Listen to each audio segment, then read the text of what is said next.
Welcome to our latest roundtable. My name is Ann Vasquez, the CEO of EdSource. A growing number of California's community colleges now offer bachelor's degrees. These programs are designed to make it easier and more affordable for community college students to earn those degrees, bypassing the transfer process to the four-year universities. A law passed in 2021 allows the state's community college system, in consultation with the University of California and California State University systems, to approve up to 30 baccalaureate programs each year in career education fields such as dental hygiene, biomanufacturing, and respiratory care. At today's roundtable, we'll explore the benefits of these programs, as well as discuss what we could learn from other states that have had these programs for many years. Lastly, EdSource would like to thank the Stupsky Foundation for making today's roundtable possible.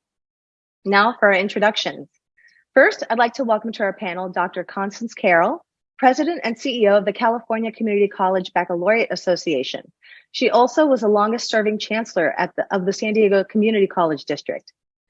Please also welcome Hayden Lampe, who graduated from Feather River College with an associate's degree and plans to return to get her bachelor's degree in ecosystem restoration and applied fire management.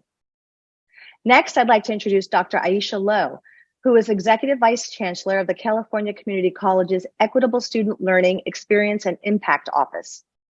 I'd also like to give a special welcome to Dr. Angela Kirsenbrock, President of the National Organization Community College Baccalaureate Association. Our moderator today is EdSource reporter Michael Burke. Michael, I'll pass the mic on to you. Thank you so much, Anne. I want to start by turning to you, Constance, because you were heavily involved in getting a lot of this work off the ground. So could you tell us a little bit about sort of what the catalyst was behind this work and why it was seen as important to make it so community colleges in California could start offering these bachelor's degree programs? The catalyst was actually a person. His name was Senator Marty Block. Marty Block had been the president of the Board of Trustees of the San Diego Community College District before becoming a senator. And we worked together very closely. And there was a time during a meeting of the National League for Innovation when there were several presentations from some of America's leading colleges on the tremendous success they had had with offering bachelor's degrees. Senator Block, Marty, indicated that he felt California should do the same. Fast forward a year or two later, when he was in the Senate, he introduced a bill, Senate Bill 850, to do exactly that. Through a process of negotiation, Senate Bill 850 was changed into a pilot program, which would enable 15 community colleges in California to offer bachelor's degrees that would then be evaluated and studied to see what their potential impact would be upon the state. So that is how everything actually began. And in California, that's very typical that things begin not with study groups, but with individuals who have an inspiration to do something. And I was privileged to work side by side with Marty through the entire process. And then in terms of, obviously Anne touched on it a little bit, but why was it seen as kind of important to do? I mean, what is it that maybe the community colleges can offer with their programs that, obviously students already have a lot of options in California to get four-year degrees, but, what is it about these programs that maybe offer something new to the students? Well, there's several things. First of all, the programs are all workforce oriented. They are designed to address unmet needs in the workforce. Second, they are accessible. There are 116 community colleges in California, 23 campuses of Cal State University, and 10 of the University of California, as well as some independent institutions throughout the state. Most of the students who attend community colleges are what we call place-bound. They are oftentimes heads of families, they're working, they cannot move from their local communities in search of studies elsewhere. And so it was very, very important, the first point, to have programs that were immediately accessible.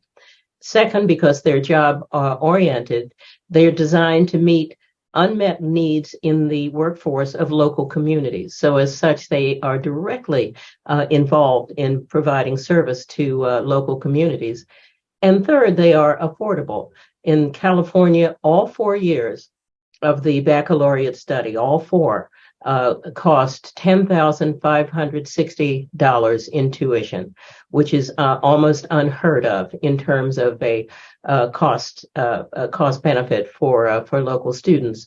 So from meeting workforce needs and local community needs to providing accessible education in the immediate area to providing affordable education, all of it which is of the highest caliber in terms of academic excellence.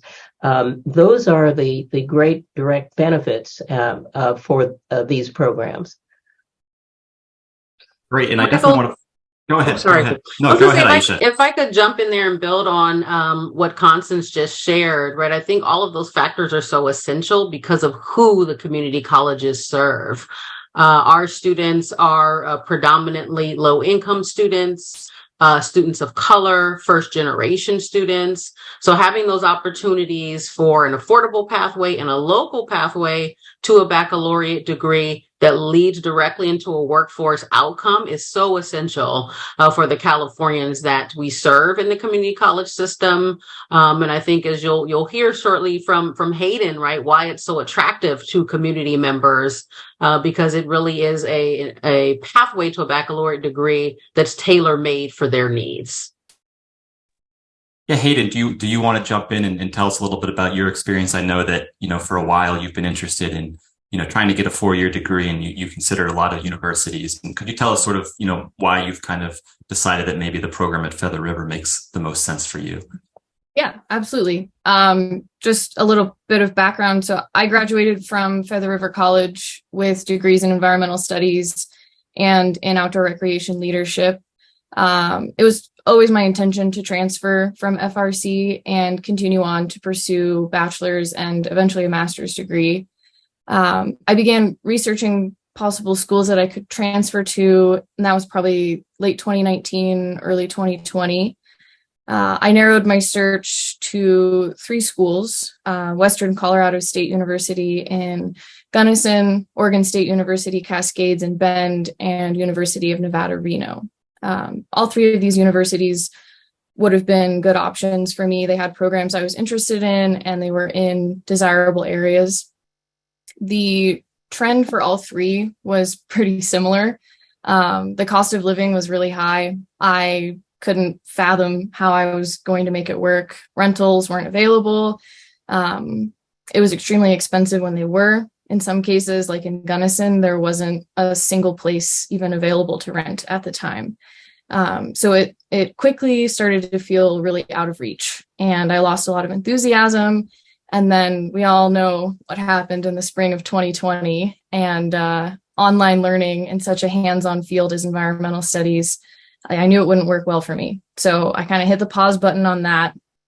And I continued to work in my field at the Feather River Resource Conservation District for 3 seasons. I was a conservation technician, a crew lead, and then a member of the fuels crew. And then at the beginning of this season, I heard about how FRC was trying to get a bachelor's degree approved in ecosystem restoration and applied fire management. And all of my enthusiasm I'd lost came back with a vengeance, and I was determined to help get this program going, like in any way that I could.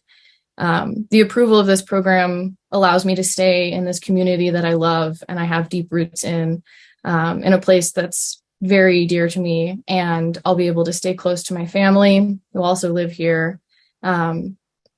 Not to mention the degree itself is going to be so much more affordable than one from a traditional university. So if it wasn't for the availability of this degree, I likely would not have pursued higher education any further. May I add, we talked a little bit in the beginning about the pilot program. There's another piece of legislation that expanded it, but we'll talk about later.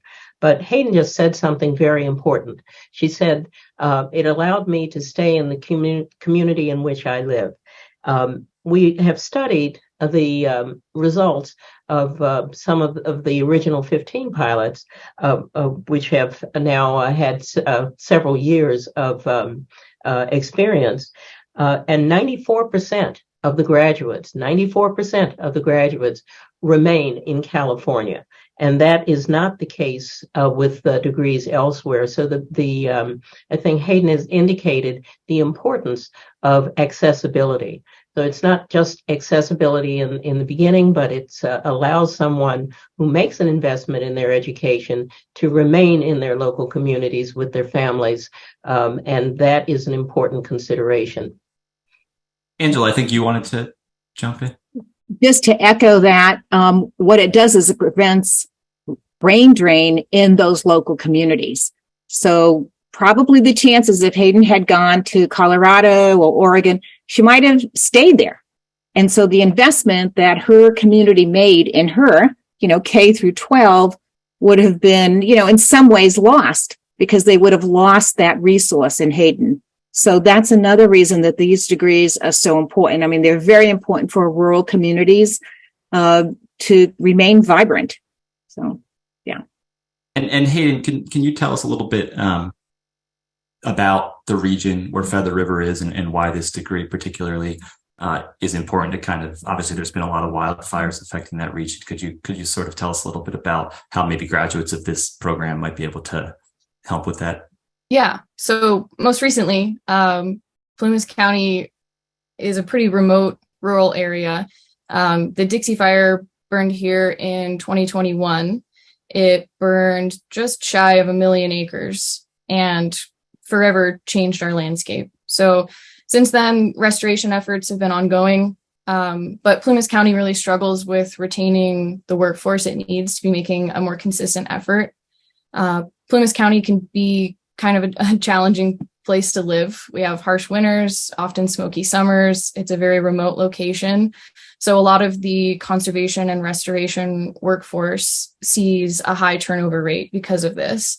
And so the bachelor's degree in applied fire management will help to feed this workforce that desperately needs it. Students will be able to learn about the management and restoration practices, like actually in the footprint of the Dixie Fire while working seasonally or full-time post-graduation in the same exact landscape.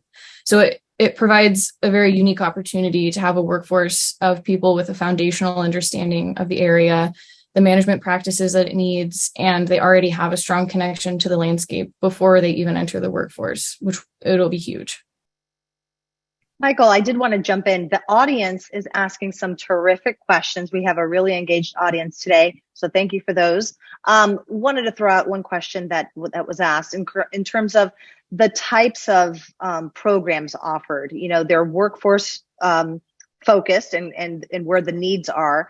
Considering the vast teacher shortage in California and across the nation, do you foresee child development or teacher preparation being one of the programs that might be expanded and included in the future?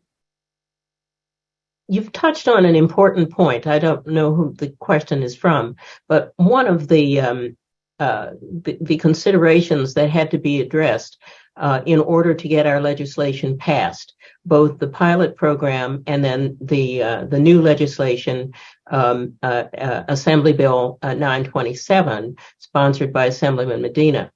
Both bills include a prohibition against duplicating programs, baccalaureate programs that are offered by any of the public universities, and that is a matter of concern because of the lack of capacity. There's a tremendous teacher shortage, there's a tremendous nursing shortage, and some other areas, which is really the impetus for getting into this to begin with. However, the duplication prohibition prevents offering programs of this type in this type.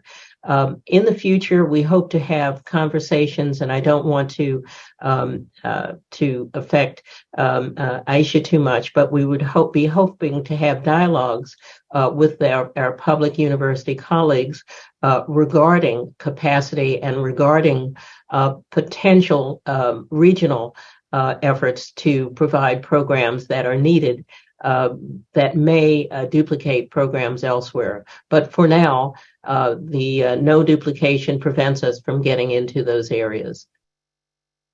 We'd be absolutely ready and excited to have those conversations when the state is ready. We really will need state leadership to lean in on that topic. The governor's office, our state legislators, to really put front and center the needs of the state, right? We have K-12 in particular, but we're seeing this also in nursing. We were already facing shortages. The pandemic has greatly exacerbated those workforce needs. So I do think we have to, as state leaders, have some serious conversations about a plan of action for closing those gaps, in particular in the area of education and the K-12 teaching force and in healthcare for nursing as well. The community colleges are ready to help step up and help fill that gap, but we'll have to have some conversations about how to open that door. Aisha, sort of on that note, when it comes to duplication, obviously CSU in particular has expressed duplication concerns with some of the programs, including actually Feather River and some more that are currently under review, I believe. So could you tell us what is sort of the status of sort of the dialogue with CSU and trying to come up with a good process for resolving those types of disputes? Absolutely. We've been engaging in various rounds of conversations with leaders, not just from CSU, but also from the University of California, as well as AICCU, right? Our independent colleges and universities.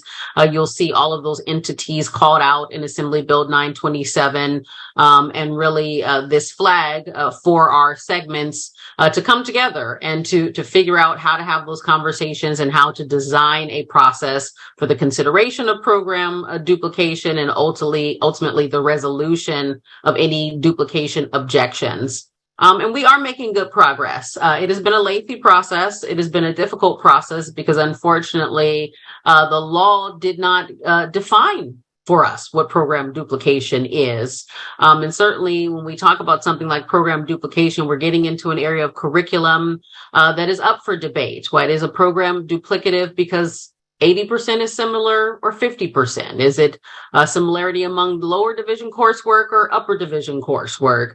So these are the conversations that we've been having. We've been making good progress, and our ultimate goal is to really sort of codify an agreement about basically what will be the rules of engagement for us as programs continue to move forward in every cycle, and we consider them for possible program duplication.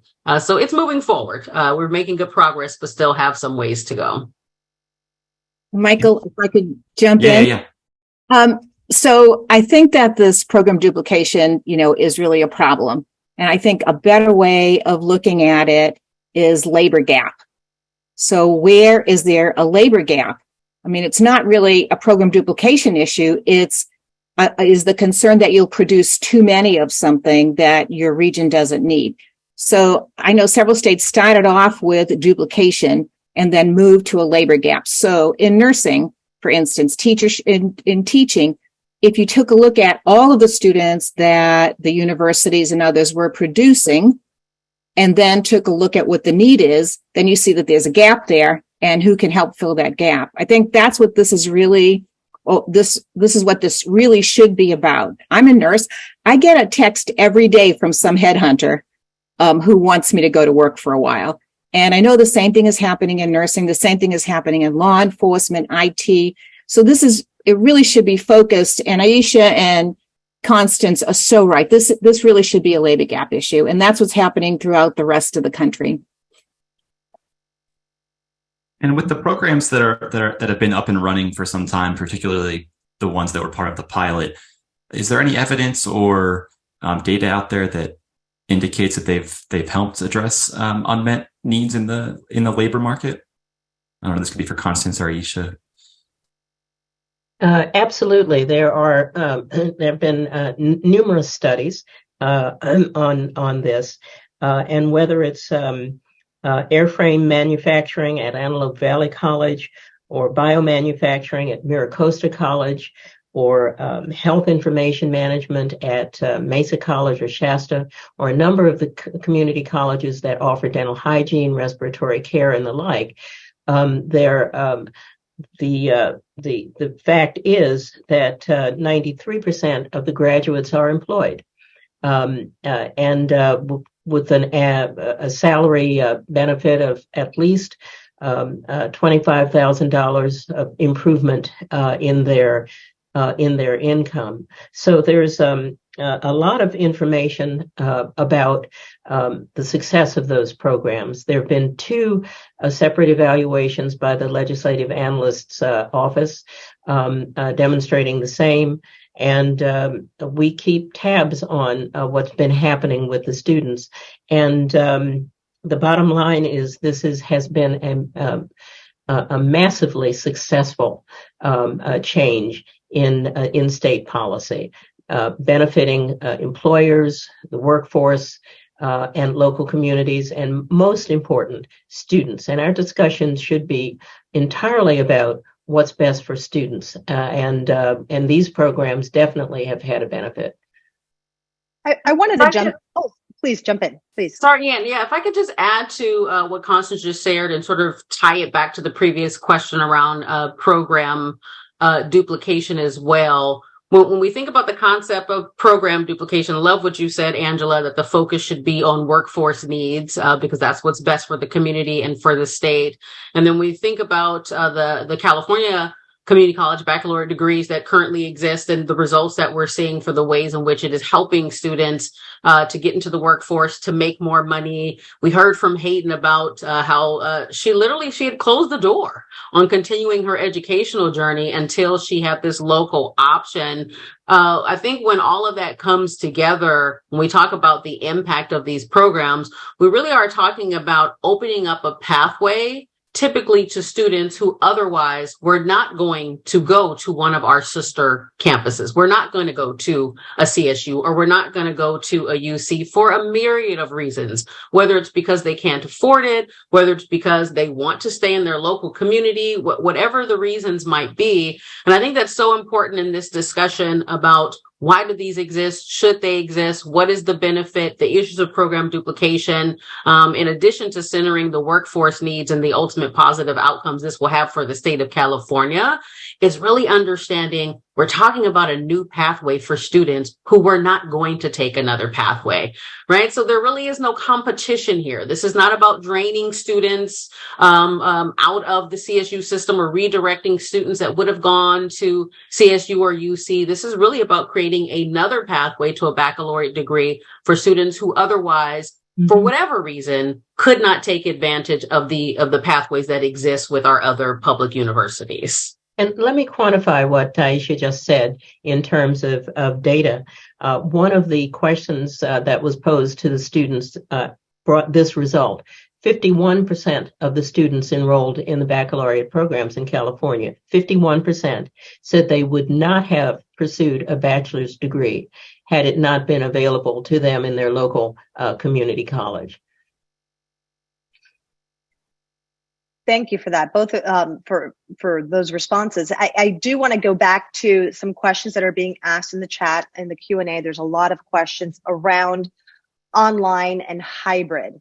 Are there any rules around the baccalaureate programs that are being approved regarding whether they can be online or can be hybrid? I know that some universities are shifting back to only in person. So just curious about these programs. Any rules around those?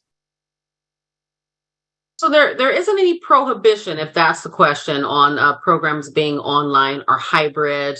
I think to date for the California Community College programs, most of those have been developed as sort of traditional, right, in-person programs. Certainly, during the pandemic, everyone was online or hybrid. So these programs also had to make those transitions. But certainly the door is open there for the potential of online and hybrid programs as well. I would definitely, in some ways, I want to loop Angela in here in terms of that national landscape. Have you seen any particular trends towards online versus in-person for community college baccalaureate degrees? Aisha, we're doing a study right now talking to people all around the country that you're involved in. And what we're seeing is that the models are all over the place, the curriculum models. And what we see is this push and pull between yes, online, yes, hybrid, so that that adult working learner can take advantage of those. And then on the other hand, though, we see students who may need some modeling of how it is to be, that kind of professional. And so colleges are trying to figure out, how do I do this that makes it accessible to students, all of the students who are coming, and how do I also give them all the tools and skills and competencies that they need? So we're seeing a lot of different models around the country. Angela, can you also tell us just broadly about the national picture when it comes to offering bachelor's degrees at community colleges? How common is this? I understand, relative to other states, California is sort of, they're just getting started. I know some other states have been doing this for much longer. So is there anything California you think can learn from any particular states about, offering bachelor's degrees and maybe best practices? We're always learning from California. Maybe this time it's a little bit around states. The state that I'm in has been doing it since 1998. Washington's, is pretty mature. Texas is getting mature. As an issue, is California behind or a late starter? I don't think it makes any difference. California is so big. To approve 30 programs a year is very significant and will give so many people the opportunities. So to me, that's not a worry. This is a win. This is a giant win. But right now, community college baccalaureates are offered some level in 24 states. We have more than 160 colleges. And I would say every week we're having to update our information because more and more colleges are offering community college baccalaureates. And there are right now about 670 different baccalaureate programs offered around the country. So it's definitely been really on a good growth curve since 2018. COVID helped because what it showed us was that people who are in the universities, they had the advantage of doing the work from home economy. And folks who were in the service industry, boots on the ground had to work. And so I think that, what happened in our country, although not a good thing at all, did have some things that it allowed to be possible. And the baccalaureate at community colleges was one of those. So a lot of growth. I think by the time California finishes this year out, there'll be another 30 programs. Arizona's growing. Texas is growing. Florida, every community college now has baccalaureate degrees. Oregon is increasing. So, we see only wonderful things for California and the residents of California. This is a great thing. And I would add too, much depends whether a class or a program is hybrid, online, or in person. Much depends upon accreditation. These programs must be accredited by the regional accreditor. That's number one. They are also accredited by the specialized accreditation within the field. And so I would say to the questioner, if you or your institution are interested in this particular issue, the very first question would be to pose that to the accreditors, especially the professional accreditors, as to what the standards are there. It's been my experience that in the allied health programs, there's much more in person because of the need for laboratory skills and the like than in some other programs. But again, it's not a one size fits all. It's really dependent upon the individual programs. And isn't that what makes community colleges so great? That we can respond to our communities. And Angela, you also mentioned that California can approve up to 30 annually. So Aisha, I'm wondering, what has demand been like from the community colleges? Has that been enough so far? Do you envision long-term that 30 a year is sufficient? The demand has been high. So, for example, in our second cycle of open applications, where again, right, Assembly Bill 927 is fairly precise about having 2 cycles a year, a maximum of 15 programs that can be approved per cycle. So imagine we launch cycle 2 with 15 spots. we received 29 applications, right, for those 15 spots. We are in the midst of cycle 3 right now. We have a deadline coming up in September for a cycle 3, and we'll soon release cycle 4, which per statute is due January 15th of next year. So we anticipate the number of applications that we receive will continue to grow.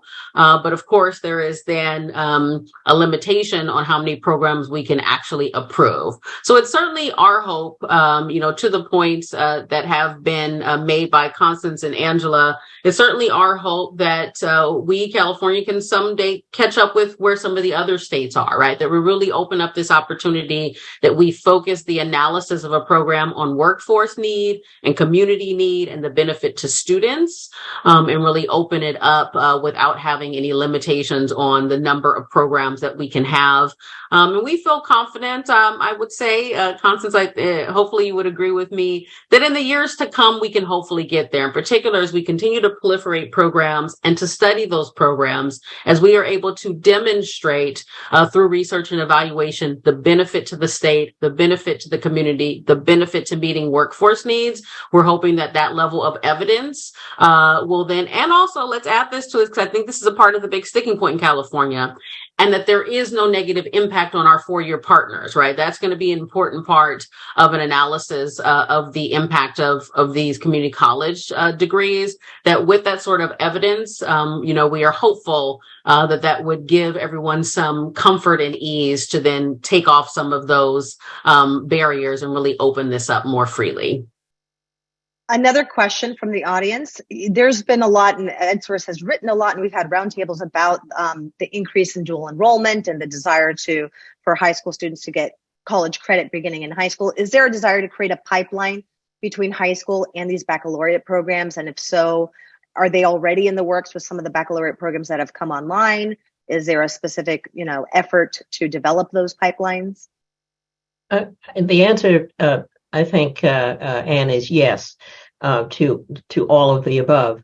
And I'll use an example. Right now in the San Diego Community College District, the College of Continuing Education, which is the adult education non-credit program, has begun discussions exactly along those lines, so that a student could begin in high school or in a non-credit program and be guided through a pathway to the associate level education, to the baccalaureate level education. I think, as Aisha said earlier, and Angela, pathways is the key word. And we have focused in California on getting, first of all, the opportunity to offer the bachelor's degree, and we're still working out the details of that as we move forward. But the second piece would be through dual enrollment, beginning at the high schools, adult education programs, all the way through. So that's, from my perspective, a work in progress. And I'm excited to see the San Diego district beginning that discussion. Yeah, and if I could just add to that, this is a strong focus for us right now, has been for some years, but an increased emphasis on this with the direction of our new chancellor, Dr. Sonia Christian, and this focus on dual enrollment and expansion, and how do we begin in the high school years to help students to see themselves as higher education scholars and to have a pathway beyond just high school. So we have really started to go around the state with various college districts and talking about what we're calling this 9th grade to baccalaureate strategy. How do we, imagine a future in California where every 9th grader is engaged in dual enrollment, that they start off that process with some sort of career exploration or self-development course that has them starting to think about their future and who they are and who they want to be. what would it look like for high school students to actually have a college education plan, to understand the pathway into a particular workforce area or career, and then to take some dually enrolled courses while they are in high school that gets them moving on that pathway. And for us, that will be pathways into community college baccalaureate degrees, but it will also be transfer pathways, right? These two things are part and parcel. The community college system is in no way diminishing or moving away from our mission around transfer, but we see being able to move in both of these areas, preparing students on transfer pathways toward a baccalaureate degree with one of our sister institutions, preparing students on baccalaureate pathways directly within the community colleges, all of it really just helping to expand baccalaureate completion in our state and ultimately to help close workforce gaps. And Aisha, to what degree do you think, when it comes to the raw numbers of students who will graduate from these programs, as I'm sure you know, Governor Newsom has a college degree attainment goal of 70% by 2030. So to what degree do you kind of think that the baccalaureate programs can kind of help meet that goal? I think it's going to be essential, Michael. I have become known and perhaps infamous for saying there is no pathway to that 70% goal without community college baccalaureate degrees. I mean, if you look at the data, it doesn't bear it, right? We have very real capacity constraints in our current four-year colleges and universities. I cannot foresee how we achieve that goal if we don't continue to expand these baccalaureate degree opportunities within California community colleges. So I think it's important. I think it's actually going to be sufficient and absolutely necessary that we have these community college pathways in order to meet that goal. And certainly for the community college system, for the community colleges chancellor's office, we are centrally focused on what is the role we are going to play to help meet that goal. We support the governor in that goal, and we're excited to do our part to further proliferate baccalaureate degrees for the state. And sort of building off that, this could be for Constance, because I know you have some experience with these programs, or Aisha, or anyone who wants to jump in, but what are sort of the average cohort sizes of these programs in general? Or does it vary a lot? Yeah, these are small programs by necessity. If you're talking about allied health programs, respiratory care, dental hygiene, and the like, because of the clinical needs for quality control and student hands-on experience, I would say the average cohort is about 25. Aisha may have some different information, but these are not designed to be like giant history classes with 400, 500, 600 people in them. These are small, focused workforce programs that are designed to give students maximum contact. So I'd say about 25, and it would stay there. So the impact will grow as the number of programs increase. And I think another statistic that's close to that is a study that was done a few years ago that showed that the California economy would require at least another million bachelor's level degrees in order to be sufficiently stable. And that's a lot. And as Aisha said, it's more than can be accomplished without community colleges. So community colleges have a huge role to play in moving in this toward this goal. If I could jump in, the other thing, when a state has attainment goals, most states can't reach their attainment goals without that adult working learner who didn't finish that degree. And so there are all of these 30-year-olds, 31-year-olds, 28-year-olds out there who started a degree and maybe didn't finish it. And in many states, the picture of the student who goes into community college baccalaureates, the average age is 31. They are working full time. They have a family. They have jobs. They have responsibilities. We call them multi-prioritized students because they have so many important things that they've got to do. So that adult student is also another way for states to meet that goal, because we're underusing these people. Absolutely, Angela. We have 6.8 such students in California, right? These adult working students who have some college but no degree.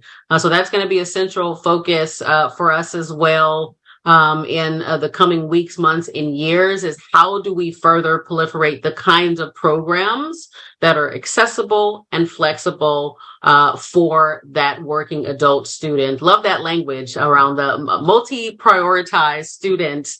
Is great language to really describe the population that we're really going to have to focus on and tailor some programs towards. Now, speaking of students, there are a lot of folks in the audience who would love to hear from Hayden about her experience and, the process in which, you're going to be approaching the baccalaureate program. Have you already applied? If so, what are the steps you're taking? Kind of walk them through the process, if you will. Sure. So this program is very new. It was just approved recently. And so the upper division courses for the program aren't available yet. They're still being developed. And since I did complete the environmental studies associate's degree, a lot of the lower division courses I've already completed.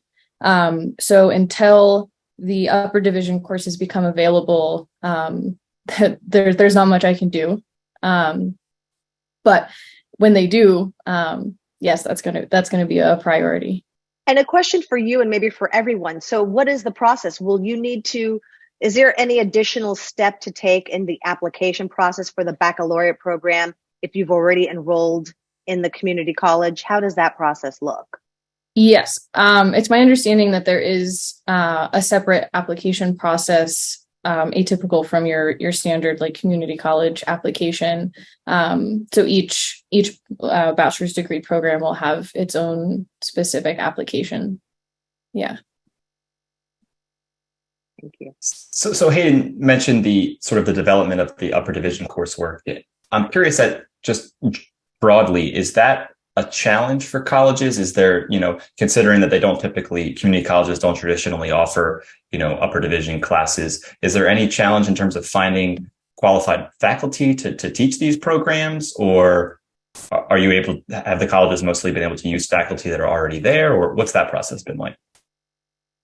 I think, no, there has not been difficulty finding them. In many cases, the community college faculty teach part-time at the universities as well in those very same areas, so I'm always amused when that question comes up regarding qualifications. The community colleges that already have bachelor's degrees have different experiences. Some have had to add faculty in order for them. I think most of them have had to add at least some adjunct, to faculty to offer more sections. Others have had to add full-time faculty as well to cover gaps, and that's one of the expenditures that goes along with offering these programs. Some colleges have had to negotiate with their local labor unions some differences in teaching load and the like. And so there's some complexity that goes into this. But in terms of the difficulty, there's no difficulty from a qualitative standpoint. There's some challenges in finding enough people right away. Yeah, I love that you made that point, Constance, because I think that's a refrain we often hear. Are these community college faculty qualified to teach upper division courses? And so just echoing what Constance shared, right? I don't have an exact number, but what we know, and we're working on quantifying it, but we know that a large proportion of community college faculty have been trained, right, at the University of California, California State University, are also teaching courses at California State University and UC. And so this notion of there's somehow lower quality is really sort of flat and empty. When we talk about community college faculty, you are talking about a cadre of individuals, many of whom are trained at the PhD level, right, have conducted research and scholarship in their field, and have been actively teaching, in their field for some years and keeping up with the research and scholarship of their field. So I always like to refute that one strongly, right? There's no issue of quality with our community college faculty, and I would say our colleges are definitely prepared. And as Constance said, and where there's a need or a gap, do a good job of then recruiting in additional faculty to help close any gaps that might be there. And that's one of the things that the colleges have got to demonstrate to their accrediting agency before they can be approved to offer the degree, that they have the faculty. So again, I think it's a bit of a red herring about this quality issue. But one of the things that we tell community colleges is if you're thinking about offering a baccalaureate degree in whatever field it is, make sure, start getting your faculty, educated if they need that doctorate or additional certifications. So that's something that we are always talking about. And faculty, frankly, love it because, they want to improve and they're on this mission with us that every student have the opportunity, if they want it, to get this bachelor's degree. So, yeah. Now, I know several of you have also made the point about a lot of students in California who are place-bound, who maybe don't have a UC or a CSU nearby. I know that was the case for Hayden. So what has the demand been like among rural community colleges for these bachelor's degree programs? Do you kind of envision, long-term that at rural colleges in particular, there will be more of these programs? I believe so, yes. But let me just add this first. Even for community colleges that are close to public universities, there is the issue of impaction. Many of the public universities are oversubscribed in some areas, and so their programs are not available locally to local students, particularly in some popular majors. So in California, there's no one size fits all. However, the rural community colleges like Feather River and some others have the same workforce needs in order to sort of serve their communities as do colleges in the urban centers. So we're hopeful that as time passes and as every 30 program factor goes through, we will see more and more. I'd like to say that our state chancellor's office has been very diligent in making sure that the programs they approve, since they're receiving more programs than their approval is available for, they ensure that there's a good balance between rural colleges and urban colleges. And I think all of us have been very, very pleased to see how well our state chancellor's office has done in taking up this particular baton. I think they are very, very sensitive to the regional impact of the programs they approve.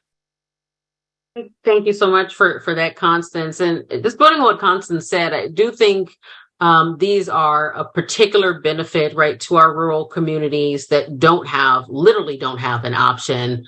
But as Constance said, we will see these programs proliferate across the state, right? And even in our urban centers. And I think one thing we always have to remember when we think about the students that we serve in the community colleges, It's not only about being, let's say, place bound, as Hayden experienced, and in her case, even by choice, right? She wants to stay in her community. That is her home. That is where her family is, and she wants to be there. And of course, I think we would all agree, then Hayden should have an option, right? That's local to her community so that she can stay in her community and give back to her community. But even in our urban centers, we have to remember when we're talking about low income students, when we're talking about these multi-prioritized working adults who want to get a baccalaureate degree, even for that student, the college that is an hour away may be too much to ask of them, right? We have to really sit with the realities of what these working adults are managing. That if I am from a low income background, moving 2 hours away may be too much to ask of me because I don't have the financial capital to uproot my life, right? And find new housing. If anyone hasn't done that in a while, it's really expensive, particularly in California, where literally if you're switching rentals, you need to have $3,000-$4,000 in order to put down a new deposit. Right. So we just always have to sit with those realities of what people are working with, that even in our urban centers, these localized degrees at the community college are going to be so essential for us increasing baccalaureate degree attainment. Because if you're a low income community member or a working adult, you really need something that's tailor made for you, flexible and adaptive if you're going to engage in education while you're still managing being an adult and all that that requires. And I would like to underscore that and add, if I may, who these students really are. They are working adults in many cases, but they also are a mirror of California's diversity. Among the students we have been tracking from the pilot program forward, 63% of those students are students of color. And the largest group within that are the Latinx Latino students, which is a group along with some of the other groups of students of color, African Americans, Asian Pacific Islanders, and the like, that are in the priority areas for service. And so that's important. 66% of the students are female. And I think the high percentage comes from the fact that many of the programs are in allied health, and 75% of the students belong to impacted groups, first generation college students, students receiving FAFSA, students who've experienced homelessness, food insecurity, and the like, students who have a disability, or students who are veterans. These are the new Californians whom the state wants to support and see move forward with other students in this process. So we're not only serving students who are homebound, but we're serving a rainbow of students that mirror California's diversity, equity, and inclusion goals. Wanted to jump in. Aisha, you had mentioned urban centers, and there is a couple of questions in from the audience about the number of baccalaureate programs in urban centers. Or is there a plan to increase the number of those? And also, how long does it take from beginning to end to create one of these baccalaureate programs at a community college? Oh, great questions. So, in terms of how the numbers will proliferate, that really will flow organically from the colleges, right? There's no quota, right, or anything along those lines of a particular number that we're looking to hit in any particular area, right? These really are truly local efforts, right? These are local faculty getting together with local community members and local workforce and industry leaders to come together and design a program to meet a local or regional need. And so we'll see how those continue to proliferate. But the process is fairly exhaustive. And that's another important point towards this question of quality, right? These are not programs that are being thrown together. I will tell you, within the community college system, Though at times we would certainly argue it should probably move a little bit faster. I mean, something as simple as, getting a new course approved can take upwards to 18 to 24 months, right? Because there is a very careful consideration around curriculum, right? And faculty as discipline experts are the ones who lead that process and engage in those conversations. So when you think about not just approving a course, but improving an entire program, it's a multi-year effort, right? It begins grassroots, again, with faculty, partnering with industry, talking to students, understanding what the interest is there for students, starting to think about and design a program. As an institution, then the community college also has to have conversations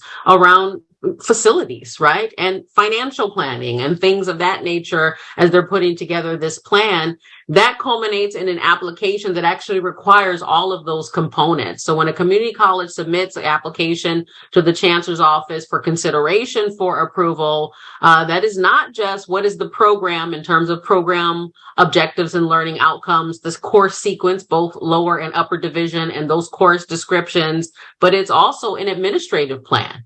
The university demonstrating that they have the financial capacity to support this program, that they have the library resources, the technology and facility resources to support the program, a strong focus on evidence that there is a labor market need and that there's a labor market need for bachelor's degrees specifically, and that having a baccalaureate degree, that there is evidence that that is going to mean promotions for students, and that is going to mean higher wages for students. So strong focus there. Again, faculty, right? It's a part of the process, not just for our approval, but for accreditation to literally submit those resumes, right? And qualify that these individuals are the right individuals to lead the program. So it's a multi-year process. And as you heard, for Hayden's situation, is she's eagerly waiting, right, for the Feather River program to come to be. Once they've received approval, that doesn't mean the program is then launching the next month, right? The college then has to continue the planning process. So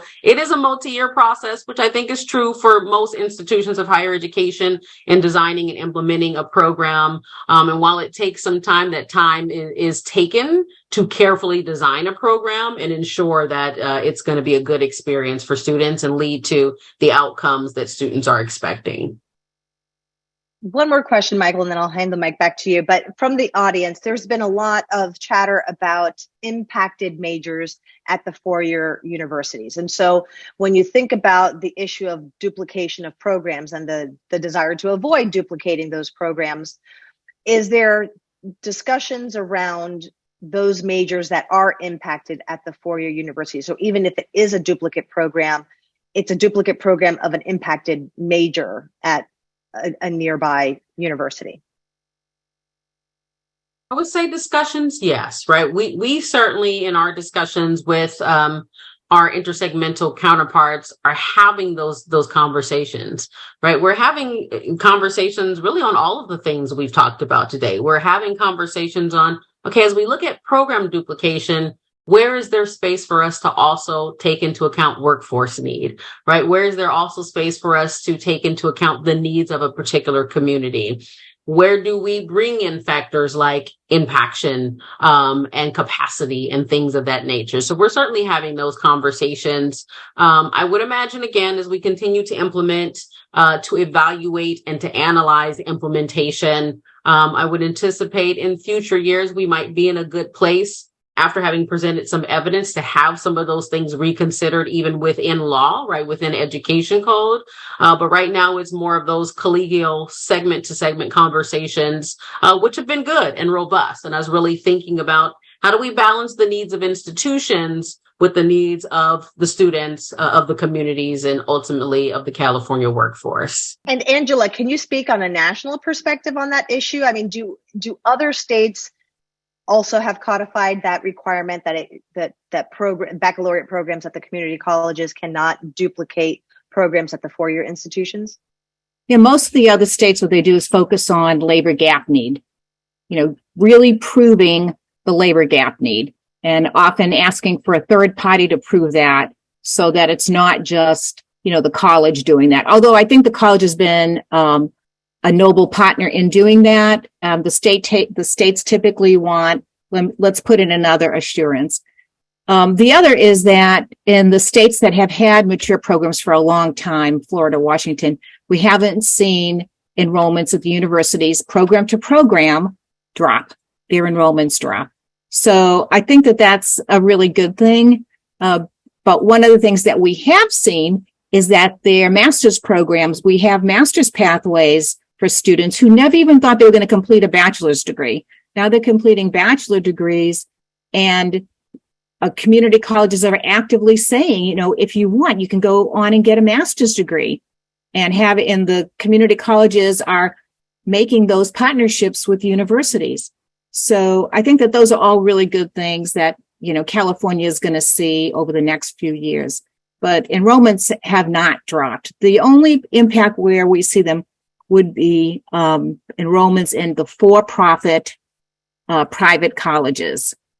And their enrollments sometimes are dropping. But that's because they're catering to those students that now have the opportunity to go through a community college for oftentimes 15% of what they would at a private for-profit college. So I don't know if that's a bad thing or not. So, you know, if I'm paying for it, I would say, please go to my community college.